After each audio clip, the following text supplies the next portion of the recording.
Dear students, today we are going to discuss about straight line in two dimension. And before going to enter into the concept of straight line, first of all we have to be familiar with slope of a line. What is slope of a line? When a line is inclined in any direction with x-axis or y-axis, so this is a line which is inclined with positive direction of x-axis with an angle theta. If the line is in this way, then its inclination will be this one, with positive direction of x-axis. So when a line is drawn on a coordinate plane, then definitely certain angle will be formed with positive direction of x-axis.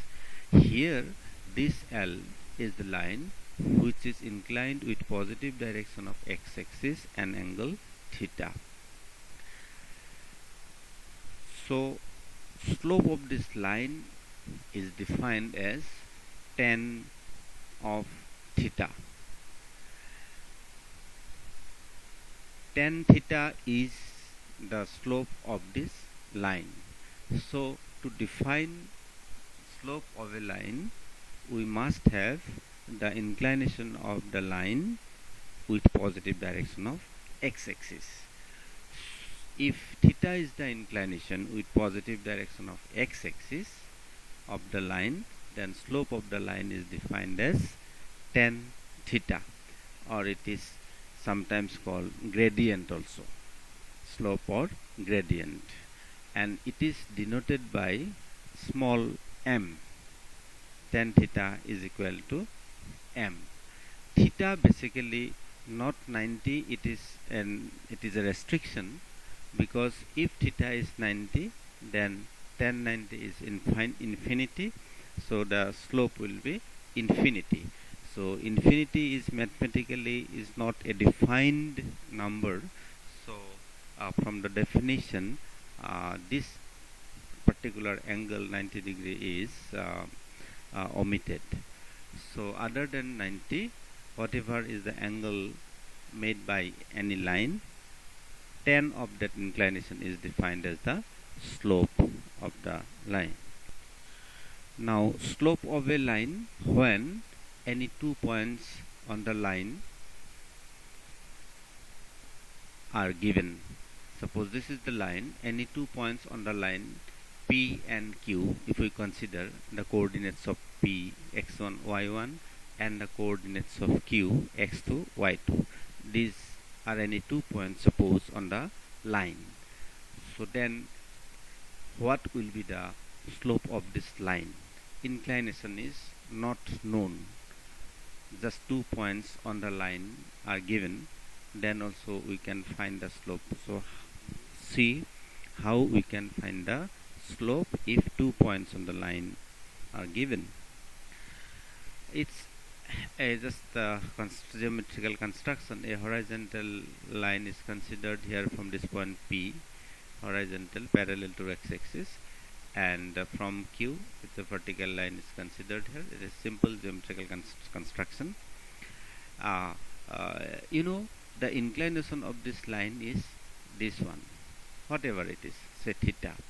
Since it is parallel, so this angle also is theta.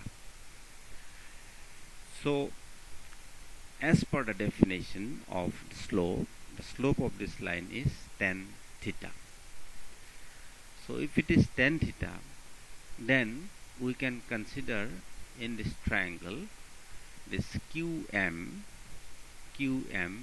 is perpendicular as it is opposite to the considered angle theta, and PM we can consider as base. Since tan theta is equal to perpendicular by base, so we can write tan theta is equal to QM divided by PM, perpendicular by base. So here it is written tan theta is equal to MQ divided by MP, perpendicular divided by base. Now what will be the perpendicular? That means QM. How much QM will be? You know the coordinates of Q is x2, y2. That means from origin to this it is x2, from here to this it is y2. Again, coordinates of P, x1, y1 indicates from origin to this, here it is x1, and from this to this point it is vertically, it is y coordinate, this ordinate, this is y1. So since it is y1, that means this is y1. So QM will be, this is y2 minus y1. So y2 minus y1 QM.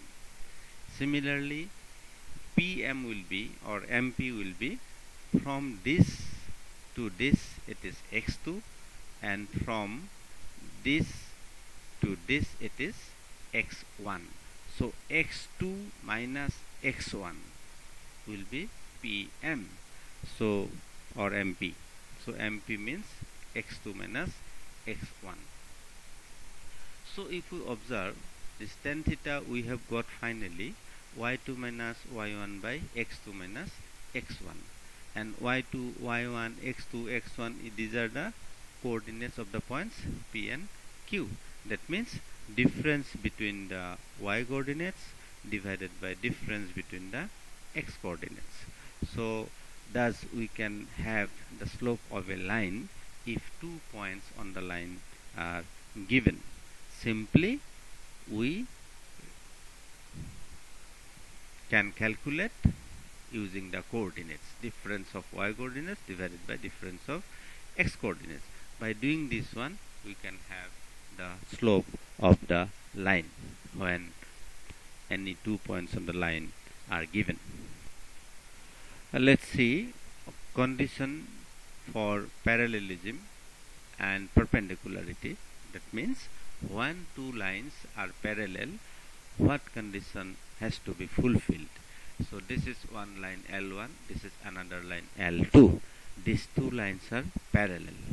So since these two lines are parallel, so their inclination with x-axis, suppose this angle is alpha and this angle is beta.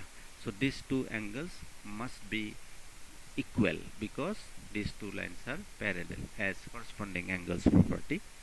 So these two inclinations, two angles are equal.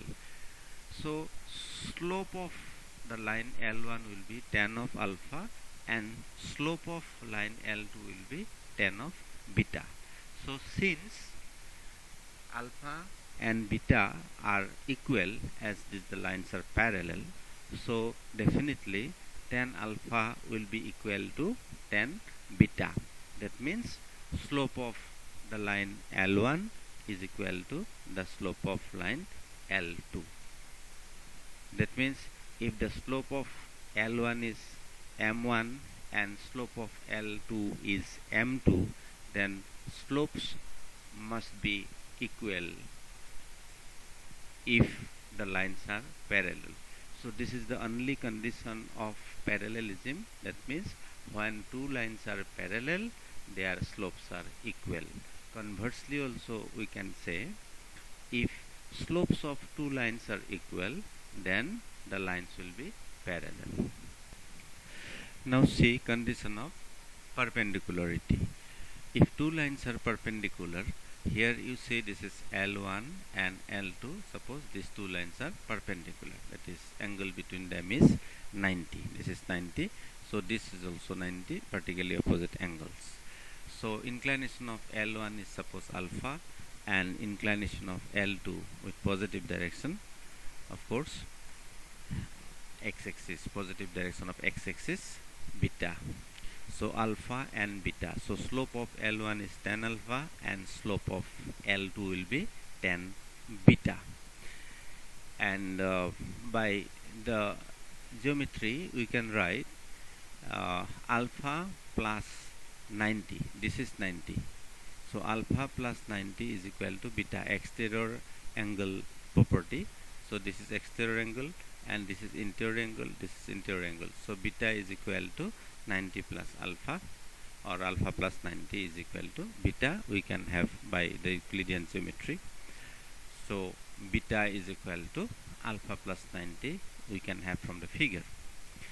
Now if we consider both sides 10 here, then we will have 10 beta is equal to 10 of alpha plus 90, and 10 90 plus alpha, or alpha plus 90, we can have minus cot alpha, and cot alpha again in terms of 10, if we write, we will have 1 by 10 alpha.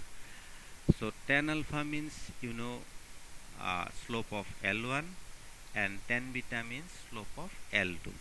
So it is 10b beta, so it is slope of L2. If it is M2, and slope of L1, if it is M1, that is 10 alpha is M1, then it is M2 is equal to, we have got 1 by M1. So M2 is equal to minus 1 by M1. M2 means this is 10 beta, this is M2, slope of L2. This is M1, slope of L1. So it is 10 alpha means M1, so it is minus 1 by M1. So if we cross multiply this, then we have M1 into M2 is equal to minus 1. That means product of the slopes, the lines, is equal to minus 1. Product of the slopes of the lines minus 1. So this is the required condition. This is the only condition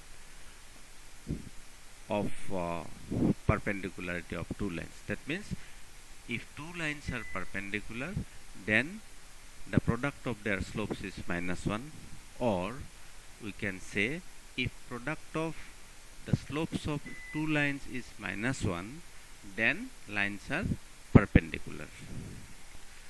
Next you see collinearity of 3 points.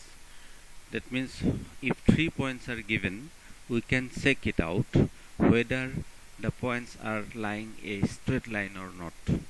If 3 points are lying in a straight line, then we say the points are collinear. That means they are lying on a straight line.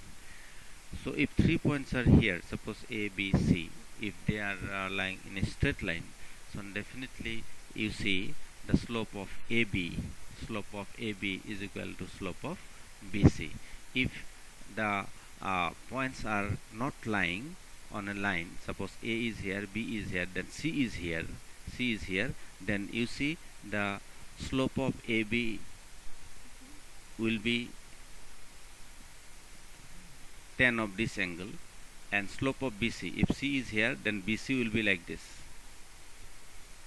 then its inclination with x-axis will be like this. So quite different. So we can say if slopes of AB is equal to slope of BC, then we can say the lines are points are collinear. So when 3 points are given, we can find the slopes directly using any 2 points. Using the coordinates of A and B, we can find the slope of this segment AB.